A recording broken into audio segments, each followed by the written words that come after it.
rushed into stations, stopping trains and leaving commuters stranded for hours overnight. We're getting new information right now about this unprecedented state of emergency, the ongoing danger, and the cleanup ahead.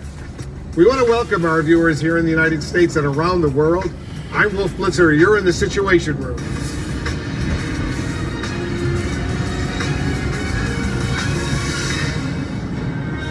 This is CNN Breaking News. All right, let's go straight to New York right now. Our national correspondent Jason Carroll's on the scene for us. Jason, the city, the entire region, I should point out, they are reeling right now from this unfolding flood disaster. And you can see evidence of the disaster right here in the Major Deegan. Wolf, if you take a look, just a little while ago, a few hours ago, this section of the Major Deegan was filled with water. Right now, the water has receded, but you can still see many of the cars that are out here. People abandoned their cars after they got trapped in the floodwaters. These people, though, were lucky, Wolf. They made it out alive.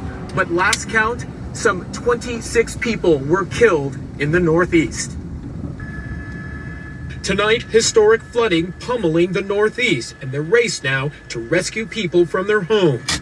We're still uncovering the true depth of the loss. The human loss, which is hard to imagine. Officials say they have responded to at least 500 emergency calls in just one Philadelphia county. We are still seeing ongoing flooding in the southeast portion of the state, some of which is surpassing record flood levels. And there are rescues ongoing. Flood gauges show the Schuylkill River in Philadelphia rose more than 12 feet in 8 hours. Just because the rain has stopped doesn't mean the water stops flowing. In Bound Brook, New Jersey, waters are still high enough to completely cover train tracks and to flood this stadium. Parts of New York are still underwater. A major highway in the Bronx, now a parking lot. And here in Mamaroneck, New York, the cleanup is just getting underway. These bakery owners lost everything. How high was the water in here? Do you have I would say what was it? At least 6 feet, almost 6 feet. You see the line where that line is? That's that's where the water went up to. Oh my God! It all started Wednesday night, the National Weather Service issuing a flash flood emergency in New York City for the first time ever. The report was 3 to 6 inches over the course of the whole day, which was not a particularly problematic amount. That turned into the biggest single hour of rainfall in New York City history with almost no warning. But its intensity took many by surprise. The city's infrastructure was unprepared. Dozens of people were stuck on city buses and in subway stations. A lot of people stranded down there, yes. Oh my God, I've been down there from 11:30 something. The MTA reporting 46 stations were inundated with water. Officials admitting the system was not designed for this type of record rainfall. Anything over 2 inches an hour, we're going to have trouble with. In southern New Jersey, another disaster. Reports of a tornado there completely leveled homes. President Biden committing his full support to the states affected by Ida and calling on Congress to invest in infrastructure. These extreme storms, the climate crisis are here. We need to be much better prepared. We need to act. So you can see the tow trucks are out here. They're going to start clearing away the cars. And Wolf, as the water starts to recede, you start to hear more and more stories about those people who did not survive, whether it be someone who drowned in their basement in Queens or someone who couldn't get out of their car alive in New Jersey, and more questions about why the city's infrastructure failed. And as we're speaking, we're told the death toll has now risen to 27 people killed in this disaster. Jason Carroll, thank you very, very much. Let's go to Philadelphia right now. CNN's Pete Martinez on the scene there for us. Pete, one official there estimates there have been thousands of rescues during this emergency. How bad is the flooding? What are you seeing? Hundreds of water rescues here near Philadelphia, Wolf. I want to show you what was the Vine Street Expressway, which is now merged with the Schuylkill River here. This is Interstate 676, a major thoroughfare where it connects to 76, the Schuylkill Expressway here in Philadelphia. now very much underwater. You can see these rising floodwaters have come almost up there to the 22nd Street overpass. This is so severe and so emblematic of what we are seeing here in Philadelphia. The Schuylkill River crested almost at 17 feet earlier this morning. It is now receding a little bit, but we are not out of the danger zone yet. There will be so much damage here, and the National Weather Service says that the water in Philadelphia will not be below flood stage until after midnight tonight. The flood warning here persists until 7 tomorrow morning. More than 300 roads are closed in the state of Pennsylvania and the Commonwealth of Pennsylvania, according to Governor Tom Wolf's administration. 500 calls for water rescues in nearby Bridgeport, Pennsylvania, up in Montgomery County. 500 calls in Montgomery County just last night. Manayunk, to the north of here, also severe flooding, very high water levels in Conshohocken. Region-wide in the Philadelphia area, this is a major problem, and we are not out of the woods yet. It won't be long until we get a full glimpse of how bad this damage really is, but you can see just how severe things are here at 676 and 76 in Philadelphia. This will be jam-packed with cars during rush hour. Now it's just filled with water. Yeah, we can see those aerial shots as well of the area. Awful situation in Philadelphia as well. Pete Munteed, we'll get back to you. Thank you very much. Let's discuss with Keith Truman right now. He's the borough manager of Bridgeport, Pennsylvania. Thank you so much for joining us, Keith. I know you have a lot going on. I understand at least 80 people have now been rescued in your community. Are you still in the search and rescue phase in Bridgeport, or are you moving on toward recovery efforts now? Thank you for having me, first and foremost. Yes, we rescued at least 80 people via water rescue.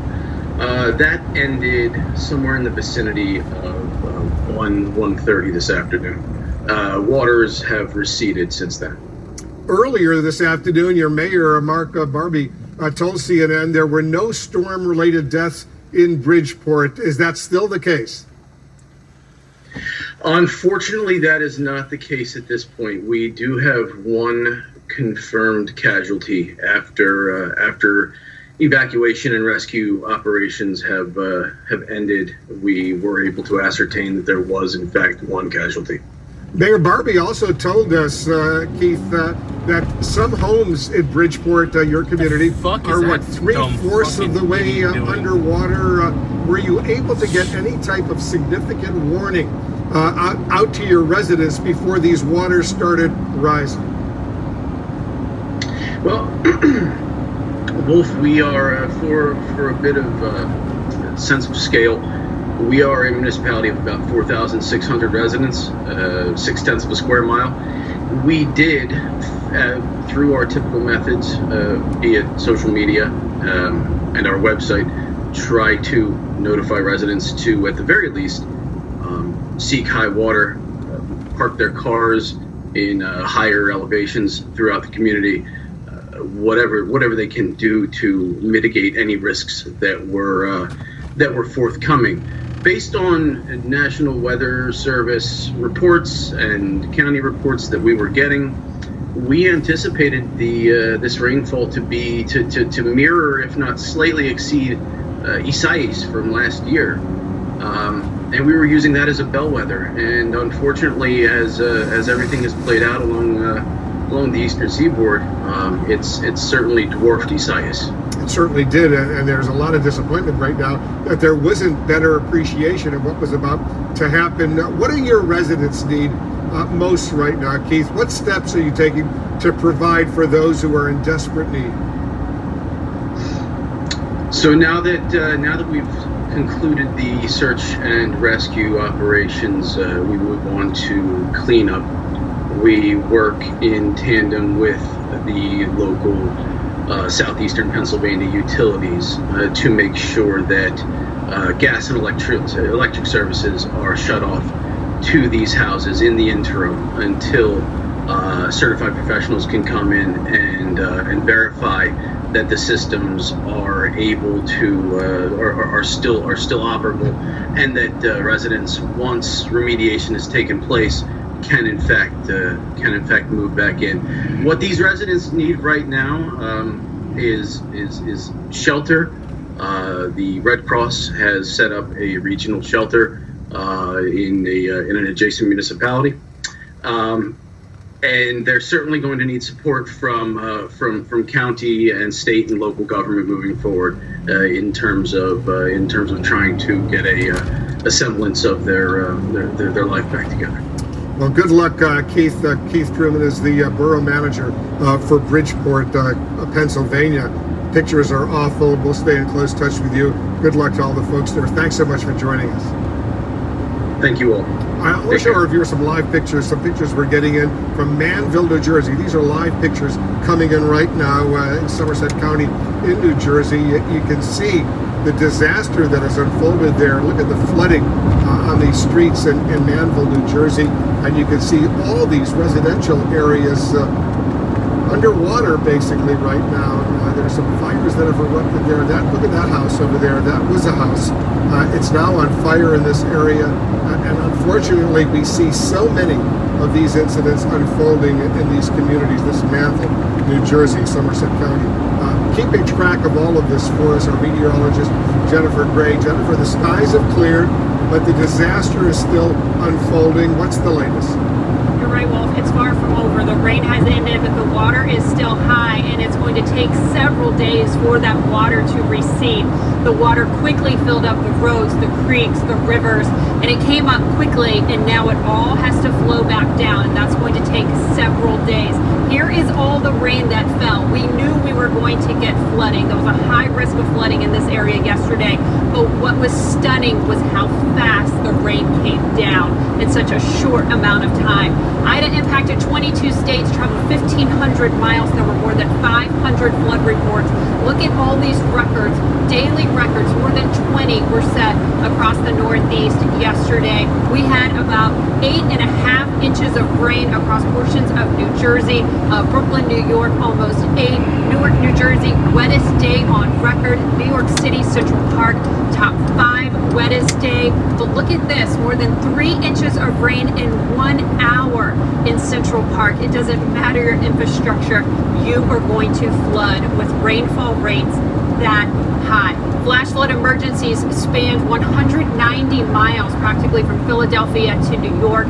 And here is all the river flooding. We still have these little dots in purple. That's major flooding, Wolf. It's going to take several days for it to come down. The good news is most of the rivers have crested. They are slowly going to recede. But I want to emphasize it's going to happen very slowly. It's going to take a lot of effort, a lot of time, and a lot of money to repair what's going on. All right, Jennifer, thank you very much. We'll stay, obviously, in close touch with you as well. Coming up, we'll have an update on the search for people missing in these devastating floods. I'll speak with a New Jersey mayor who says bodies have been recovered from the waters. Angie's List is now Angie. Whether you need help with routine maintenance or you're planning your dream renovation, Angie connects you with top local pros who can get the job done right. It's easy to see reviews, compare quotes, and instantly book hundreds of projects. Plus, when you book and pay through Angie, they'll cover your project up to the full purchase price, plus limited damage protection with their happiness guarantee. Check out Angie.com, and for more on the happiness guarantee, go to Angie.com/happiness-guarantee.htm. Does this sound familiar? You've got one device that lets you catch the game live, another that lets you stream your favorite shows, you're watching your sports highlights on your phone, and you've got your neighbor's best friend's login for the good stuff. There's a simpler way to get all the entertainment you love without the hassle, and a great way to finally get your TV together. It's called DirecTV Stream, and it brings your live TV and on-demand favorites together like never before. So you can watch your favorite sports, movies, and shows all in one place. That means no more juggling remotes, and no need to buy another device ever again. And the best part, there's no annual contract. So get rid of the clutter and the confusion, and get your TV together with DirecTV Stream. You can learn more at directtv.com. That's directtv.com. Compatible device required. Content varies by package. We're now in the breaking news. The historic flooding in the Northeast that's left at least 27 people dead. The remnants of Hurricane Ida bringing not only record rainfall, but also spinning off tornadoes. CNN's Paula Newton is joining us in New Jersey right now. She's just south of Philadelphia. A tornado damaged or destroyed more than 25 homes, Paula, is that right? Absolutely, and the devastation here is not to be believed. You have to think, in the state of New Jersey, Wolf, the devastation from one end of the state right to the other. We're a couple of hours drive from New York City, and here it was the tornado, not so much the water.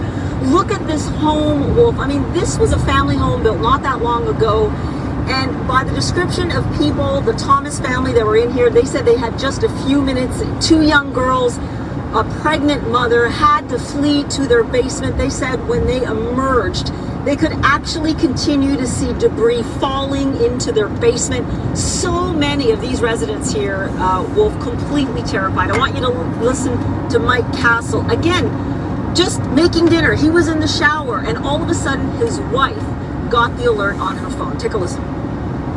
I was up in the shower, and we got the tornado alert warning. And my wife said, "You got to get out right now." It wasn't 3 minutes later that all of my back windows exploded, and then it sounded like a freight train ran through my living room. A freight train, can you believe it? And so many of the kids here, so lucky really in this neighborhood. Everyone thanking the fact that, look, they had minor injuries, but no one here died. All the more important given the fact that the governor of the state of New Jersey just tweeted that there were 23 deaths now. 23 deaths, Wolf, that's an update from just the state of New Jersey. And when you take one look around here, you can definitely see why. The funnel clouds, they said they could see them on the horizon, but by that time, they looked out their windows in panic, and all they could do was scramble to the basement. You know, Mike Castle saying to me, well, look, this is New Jersey. This is not Oklahoma. They have seen bad storms here before. You know, you might have some roof shingles come off, the garden furniture goes flying. Nothing like you see here. I mean, the garage is completely crumpled, and they are terrified, really, Wolf, already reconsidering whether or not they stay and rebuild or just rethink the whole situation given what happened. Yeah, my heart goes out to that family. Look at the destruction that erupted over there. It's awful. All right, Paula, thank you very much. Joining us now, the mayor of Passaic, New Jersey, Hector Lora. Mayor, thank you so much for joining us. I know you've had a disaster where you are. You've declared a state of emergency in your city as bodies are being recovered from the floodwaters. Mayor, give us an update, first of all, on where things stand now. Wolf, thank you so very much. As you stated, this storm had a devastating effect or impact on our community. Last night, we unfortunately experienced a tragic loss of a senior, a 70-year-old father who was stuck in his vehicle with his wife and his son.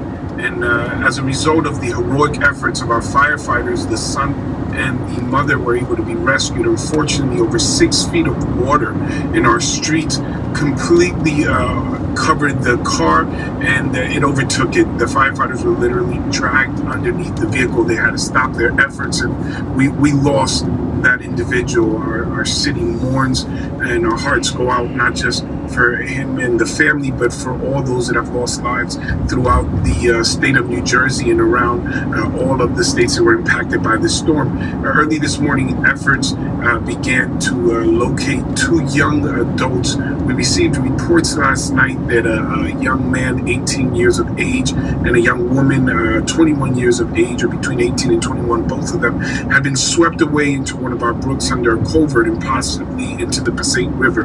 We have been searching throughout the night. Efforts continue today throughout the Passaic River with state and federal agencies. The National Guard came out with helicopters as well as state helicopters, utilizing technology like sonar to try to identify or locate the bodies inside. I have been communicating with the families of these individuals that have been unaccounted for, as well as the deceased father, and it's been overwhelming and extremely difficult. We had abandoned vehicles throughout the city, over 60 individuals immediately that we evacuated last night from our downtown area. Wolf, I know you're familiar with the city of Passaic, due to the proximity of their residency to the river and the concern that we had with the river cresting and obviously the high tide in the morning. So we had over 200 rescues. We've been trying to match the abandoned vehicles with drivers and passengers to ensure that every individual is accounted for. But the challenge that we face is as the efforts continue to try to locate these two young individuals. Our firefighters, our police, our emergency responders, they were at it all night, Wolf. They were responding to calls, not just the emergency calls that you expect during the storm, alarms, trees that came down, cables that came down. We had an underground fire at Main Avenue. But throughout the night, again, I'll reiterate, they had to respond to calls for rescues of individuals stuck in their cars. The intensity of the rain and how quickly it came down at such a short period of time really impacted our city and created conditions which ultimately and unfortunately resulted in the loss of life and what we're experiencing now, trying to identify or locate these individuals. This deadly flooding has been awful. Mayor Hector Lora of Passaic, New Jersey, good luck to you. Good luck in the search for those two people. We'll stay in close touch. Thanks for joining us. Thank you. There's more breaking news we're following right now here in the Situation Room with more on the deadly flood disaster in the Northeast. We're going to talk to the former mayor of Hartett, Newark, New Jersey, the current Senator Cory Booker. He's standing by live. We'll discuss. This podcast is supported by First Republic Bank. First Republic has made it their mission to understand their clients' needs and provide them with an unparalleled level of service. With their relationship-based approach to banking, First Republic provides tailored solutions to individuals and businesses with their financial needs at any stage of life. Whether it's opening a savings account, buying your first home, or starting a family, First Republic's commitment to personal service is designed to change the way that you feel about banking. See how putting clients first always comes first at First Republic Bank. Visit firstrepublic.com today to learn more. That's firstrepublic.com. Member FDIC, Equal Housing Lender.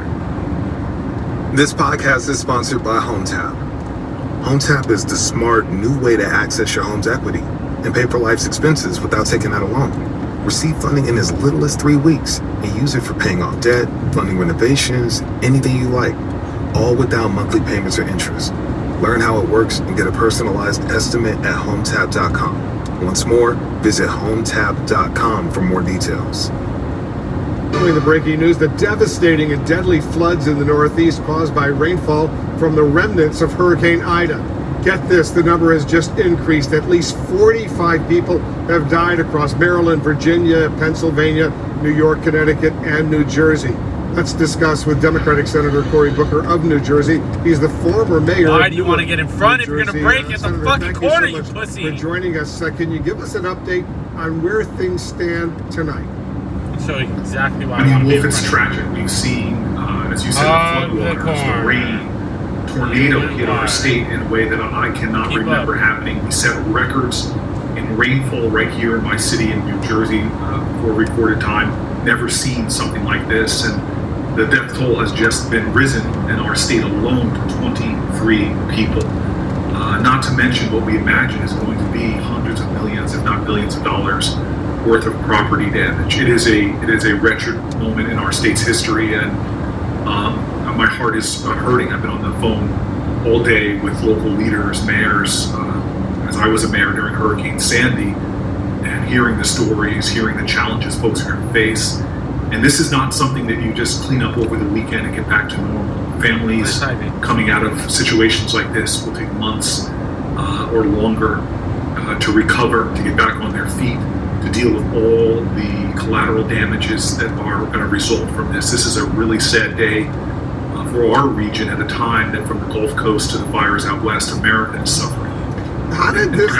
Yeah, go ahead, finish your thought. Yeah, I was just going to say perhaps that speaks to, I think, the urgency for all of us as Americans, because I've seen the flooding in the Midwest. I've seen the hurricanes hit places like Florida. We are a nation now facing unprecedented times, and we can either sit back and deplore the reality, or we can begin to take more significant action. I know in the Senate I've talked to Chuck Schumer and others today, and my colleagues, about the urgency within this hopefully reconciliation package that we begin to invest in two strategies. One is to stop the ongoing warming of our planet by leading amongst nations. And then number two, investing in a significant way in America in resiliency, and making sure from our power grids to our coastal lines, to our farmlands. We do the things necessary to be able to withstand weather events that they still are trying to call them 500-year events like we saw here in New Jersey, but they're just not. I know our region saw a record rainfall just with Hurricane Henri, the storm that passed through just days ago, and now we're facing yet another record in the same way that we're dealing with every month. It seems we're setting records on heat. This is going to be something that we must begin to invest in and prepare for. Yeah, we clearly have to be better prepared for climate change because it's having this dramatic impact, as all of us know. Is it too early, or can you give us a sense, Senator, how did this huge storm seem to catch everyone in the entire region, whether New Jersey or New York or Pennsylvania or Delaware, completely off guard? They were expecting rain, some flooding, but nothing like this. No, what I'm told is that it was because of the combining of two weather events that was, forgive the way I'm saying it, but a perfect storm. That what was coming up from the Gulf Coast hit some of the weather force coming from the east and really combined to make this a far wetter system than was anticipated. And then you add to that the strange occurrences like a tornado in New Jersey that did some terrible devastation to at least one neighborhood.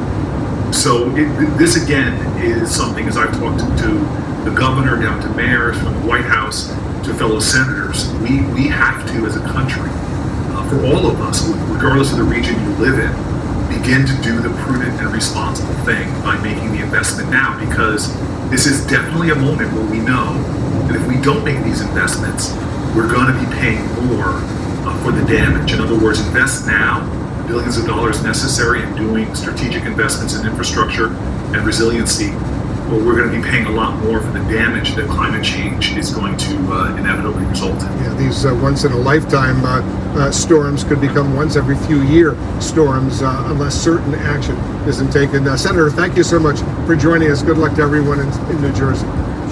Thank you. I just want to say thank you to the incredible heroism of first responders, local leaders, and my condolences to all of those who've lost lives in these weather patterns. I'll echo that as well. Thank you once again.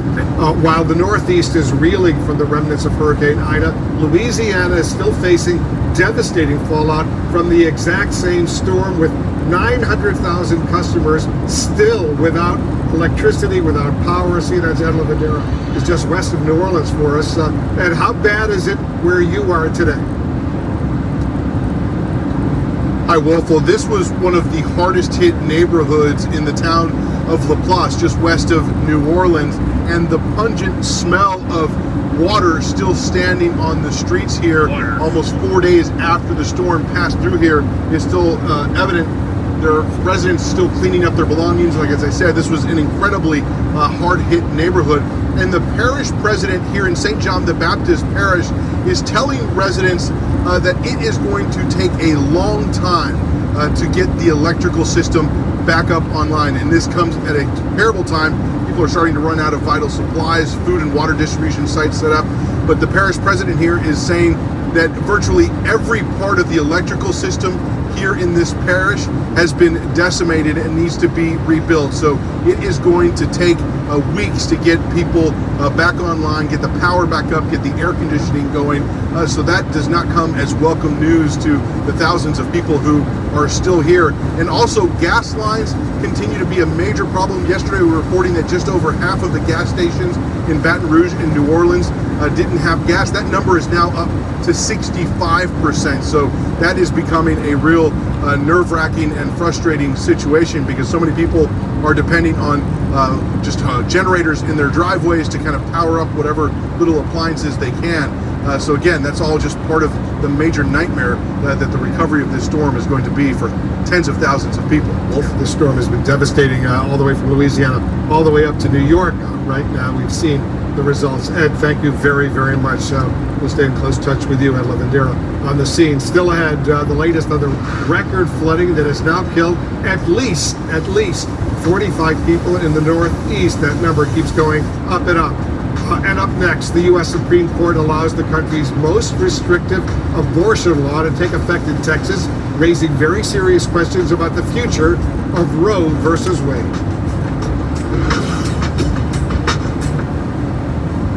I had a mask. There's no Looking at some fucking live shot pictures. We're going to have much more coming up on the flooding, the ongoing rescues as a result of the remnants of Hurricane Ida crossing the Northeast. We're going to update you on the hurricane recovery efforts in Louisiana as well. But we're also following another very important story, a story of national importance. The U.S. Supreme Court allowing a restrictive new abortion law to go into effect in Texas. Our senior national affairs correspondent, Jeff Zeleny, is following all the reaction. He's joining us from the White House right now. Jeff, how's President Biden responding to this Supreme Court decision?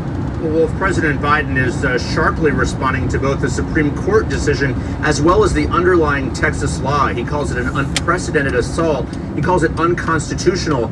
But the question is, what can and will he do about it? Now, he did say that he ordered a whole of government response from the Department of Health and Human Services to the Department of Justice to try and study what legally can be done. But the reality is not much. This White House realizes that. But Wolf, this is also coming as he is under pressure from Democrats and progressives to really act on a move that they've been making to expand the Supreme Court. Court packing, it's called. He's always been opposed to this. He's called it a terrible idea.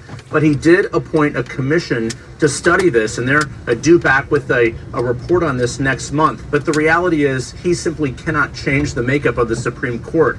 Well, this raises all the questions about, the retirements on the Supreme Court. Of course, Ruth Bader Ginsburg chose not to retire. That created an opening. All right, let's find this fucking mask. No, I brought it with me.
Injury to women in Texas, to the clinics there who are challenging it while this is worked out legally. 5-4 decision. We just got a statement in, David, from Republican Senator Susan Collins of Maine, calling this law in Texas extreme and harmful. Quite the bump. All of this is going to be significant. Well, it certainly can be. I mean, we've seen in the past that Republicans have successfully used the court, the abortion issue specifically, I'm in front, as the a car real base behind me motivator. is We've seen on the Democratic side over when I go over the years speed bump. that it certainly helps raise money. It can get enthusiasm. Yeah, no, among I some guess of the I go over the grassroots speed bump groups. slower than everyone. But it hasn't necessarily been like a vote-deciding issue for them to win elections with. Now, because these with speed bumps this are as fucking a sharp. real and present danger to abortion rights, something that Democrats clearly fight for time and again, will this now become a real vote motivating issue, not just a fundraising appeal, not just whipping up the enthusiasm of the grassroots, but actually persuading Americans to their side fully of abortion rights? We know a majority of Americans support. Oh no, they're gonna take my epic parking spot. But it is, wow, it is they didn't a take different scenario when you look state by state Shocking. and the need to win elections to get legislators in VIP place so spot that today. your preferred policy outcomes come out, so that your preferred judges are in place. That is now the This challenge big for Democrats, douchey which is looking why the idea of court packing, I don't think is really. Okay.